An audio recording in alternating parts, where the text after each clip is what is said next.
Tawa pa rin. Laban lang, ganyan talaga. Ay, ito kay Kuya!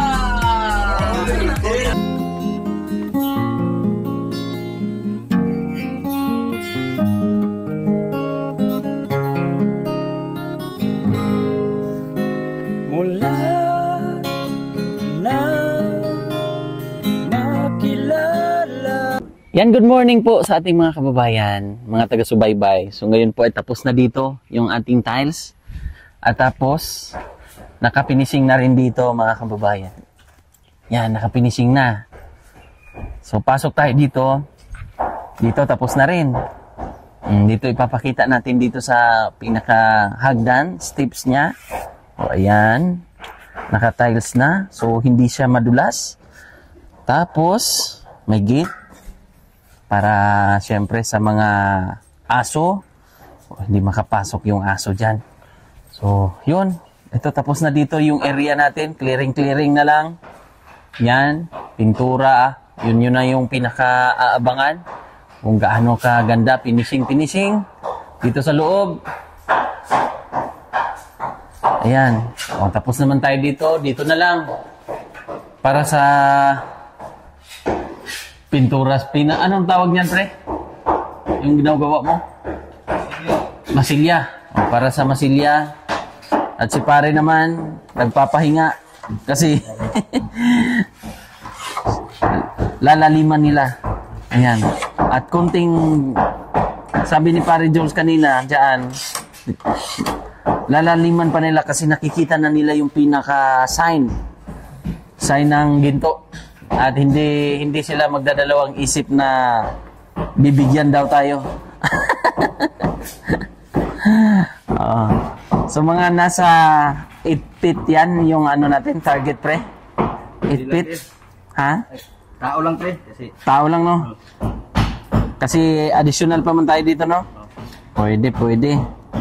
So yun po yung plano ng ating mga kaibigan dyan. O, saglitan yan sila.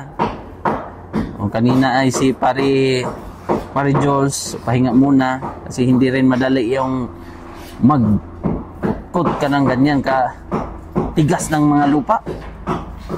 Parang ano ba? Noon kasi itong kuan na to, itong area na to ay parang pineapple farm. So malawak na pinyahan ito noon. So yun po yung sabi ng may-ari. At kaya medyo ibang klase yung lupa kasi na araro na ano, tapos yun. At dito naman, so yun yung sabi ko sa inyo, lalagyan din natin ng cabinet dito. So may naka-prepare na si Pare dito, oh. Yan, may naka-prepare na. Si Pare Franz nasa likod, nagpipinising din sa likuran. So ito yung tiles. Sayang naman kung hindi gagamitin. Uniform na lang sa ating flooring instead na iba. Pero sayang naman din na may sobra pa. So gagamitin na lang natin para hindi sayang yung tiles na sobra na dito natin ilalapat. Tapos sa CR, so inaabangan na rin nila dito, may naka-ano na rin na para sa tubig at connection para sa shower, goods na, tapos skim coat. Mga next week final touching na sila. So ito lang ang mahirap, itong pintura, kasi yung kailangan pulidong-pulido yan. Hindi makita yung mga chismis, di ba pre? Kailangan nating pagandahin ang sa pintura kasi yun yung magdadala ng yun yung magdadala ng drama. So dito sa loob, itong loob tapos na to ni pare. Yan. So yung mga kita nyo na may puti-puti yan, kasi ito plain na kasi to. So diretso na. So yung mga ganito, may yung mga pako-pako or yung mga thick screw na nagagamit nila. Bintana dito, isang bintana para malawak na. Isipin nyo po. Dito yung cut tray. Malawak na siya. No? Okay na sa ilang tao dito ang pwedeng matulog. Kung may cut tray man sila. Yun. So ano ito? Apple boss. Kasi cleaner sila dito para pulido. So dito naman ay simento to, simento. Itong likod nito ay CR. So tapos dito sa kabila, hindi pa nila nalagyan ng pintuan kasi para tagus-tagusan. Pero andyan naman ang pintuan. Yan. So ito, same lang din ang lawak. 10 by 10 ang lapad ng kanilang kwarto. Tapos ito, may screen door. Yan. Ayan, di ba? Ganda. Yan po yung kanilang area dito. Pag mabihisa na to, malagyan na to ng mga gamit. So, sana makaawaan. Meron din tayong mga gamit tulad ng mga upuan, mesa, tapos ano pa ba yung mga kailangan upuan doon sa balkon-balkon, kung meron pong mga nakapanood ngayon.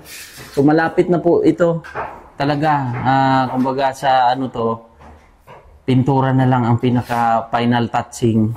Tapos dito yun na lang, yun na yung, at saka septic tank yung ginagawa nila, tapos nagpipinising, kanya-kanya na silang gawa sa finishing. Yung huli, yung pintura na nga lang. So mga next week siguro baka goods na to, finishing na tayo, clearing na ano pong mga dapat gawin. Tapos next na tayo sa ribbon cutting. Bibihisan na natin yung bahay na to kung magkaroon tayo ng budget pa sa mga kagamitan. So malay natin, di ba pre? At yung sa mga baka may mga gustong kahit konting pansit, di ba? Tulad ng dati, pansit, yung mga kuwan. Nung nakaraan, marami din ang nag-pledge noon, yung kay Princess. Salamat din sa inyo. See you soon ulit sa ating ribbon cutting dito. Baka tulad nung nakaraan, at least masaya.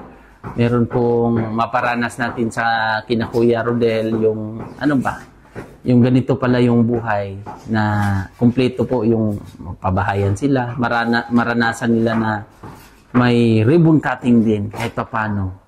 Dahil sa ilang taon ba naman na naranasan nila yon, na nakatira sa kubo-kubo, sa trapal, at least ganito, masaya silang mamuhay dito, mag-enjoy sila.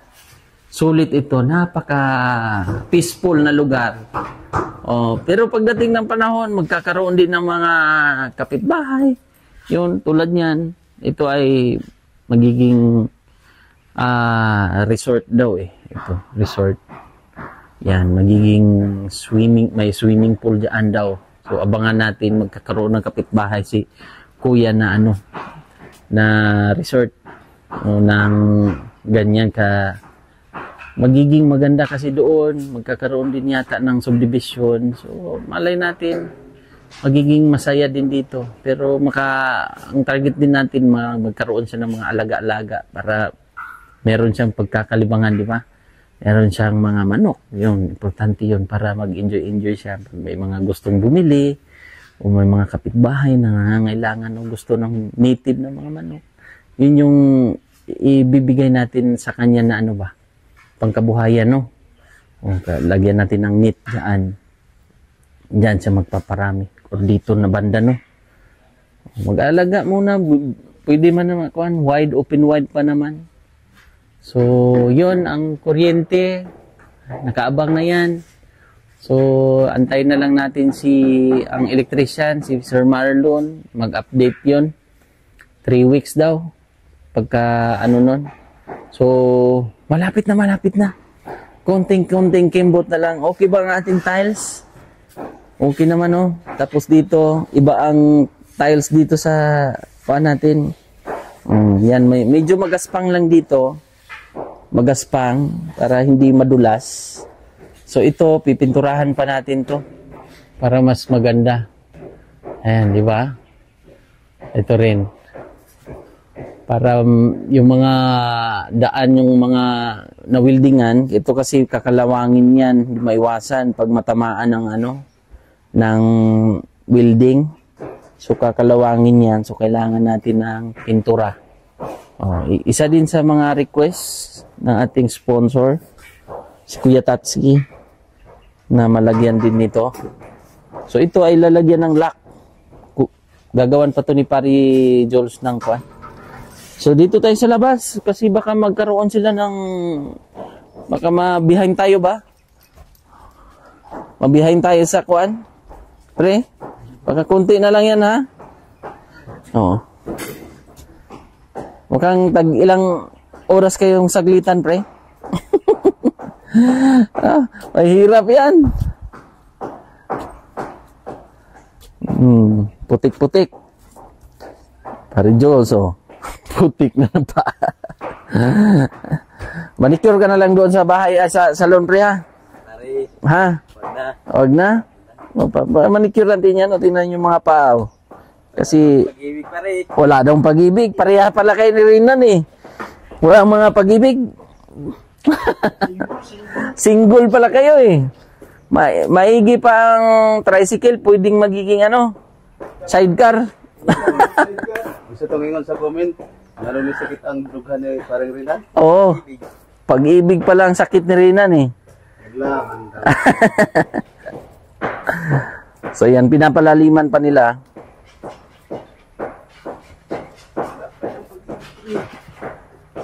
Maya-maya naman kasi masakit yan sa likod. Kanina ay yan nga, saglitan sila ditong dalawa. Wala bang palaka kanina, pre? Uy! Meron? Oh, may mga kuan dito, eh. May mga palaka na malalaki. Wala naman kumakain ng kupak dito. Walang kumakain ng kukak! Doon sa likod, ayan, para makita nyo rin. So ito pa yung hollow block. Magagamit yan, pati itong bakal. Ayan, may mga bakal pa na magagamit doon. So ikot tayo dito. Kasi nag-clearing na rin sila. Ayan, nilalagay na rin nila sa mga sako yung mga cutting na mga bakal-bakal. At dito nga ay, yan, inayos na rin nila yung mga nagamit na mga damba. Ito, magagamit to sa abuhan. Yan, ito. Yung sa likod. Oh. Ayan, si pare nandito. Si pare. Nilinisan niya na dito sa kwan. So, pinisingan. Anong ginawa mo dyan, pre? Nagbakbak ka ng? Itong sobrang kwan. Yung mga excess. Oh, ito. So, binabakbak niya para pag magpinising siya, walang mga bukol-bukol. Para madali. Oh, di ba? Pati likod ay pinisingin para maganda. Sulit ba? Yun. May ikutan pa dito. Kasi sinadya talaga natin na maiikutan sila. Kasi ang lupa nila, Kuya Rodel, hanggang dito.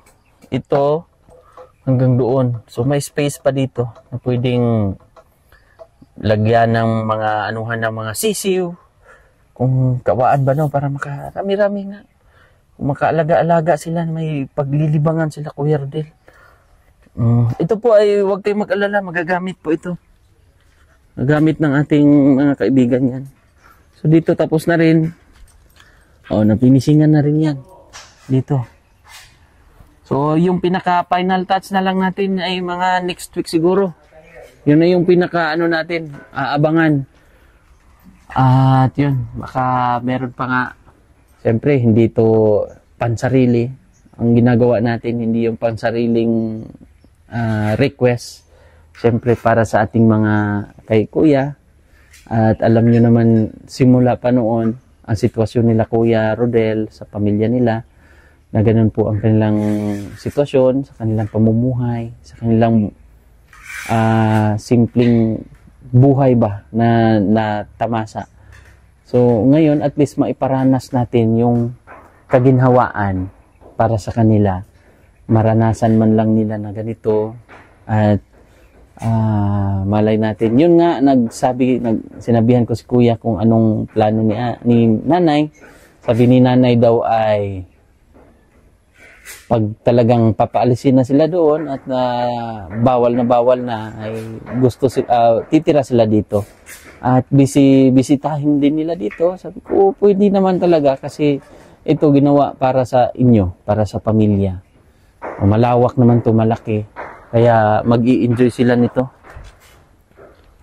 So ito, pwede silang magtambay-tambay. Kuya, pwede silang mag-gitara-gitara, mag-practice dyan. At bibisita din tayo dito. Makika-kape tayo ni Kuya. Tapos mag-jamming-jamming sa mga Christian song. At malay natin magpaturo pa tayo ng gitara ba, no? Masarap yung mag-gitara kasi relaxing sa kuan. So ang panahon ngayon ay medyo umaambon, masama ang panahon. Pero yun nga ay siguro sa dala ng LPA ba kaya, no? So kita nyo na mga kababayan yung resulta ng ating pagtsatsaga, yung pagtutulungan, pagbabayanihan, di ba? Kita nyo na ang resulta. Salamat sa inyong kabutihan, sa inyong taos-pusong walang sawang pagsuporta. Dahil sa inyo po ay meron tayong mapapasaya, mabagong buhay, o matutuwa na pamilya. Dahil yan sa inyong kabutihan, dahil yan sa inyong kusang loob na pagtulong. Maraming salamat. Saya-saya. Naglita na naman sila. Tapos na pala dito, pre, na pinisingan. Tapos na pala dito, Yan.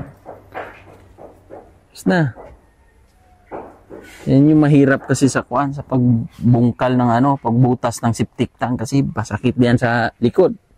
Kaya kailangan dalawa sila para magpahinga ang isa. Saglitan. Kanina pa yan. Anong oras nyo yung tinira, pre? Sa'yo, naglimas niya. So, kanina daw ay nagtanggal sila ng tubig. Kasi may tubig yan kanina. So, tapos additional sila ng butas. At least malambot-lambot, no? Thank you, Lord, sa inyo. Thank you sa lahat. Thank you talaga. Kasi hindi ito mangyayari dahil kung hindi sa inyong suporta, sa inyong pagmamahal, laking tulong talaga ang ginawa niyo po, mga kababayan, na pagsuporta sa mga pabahay project. Hindi man madali, hindi siya mahirap po, mga kababayan, na magkaroon din ng ganitong project. Pero napapabilis po dahil sa pagbabayanihan nga po sa tulong nyo, di ba? So ayan, mga kababayan, dating gawi po sa walang sawang pasasalamat sa ating mga sponsor.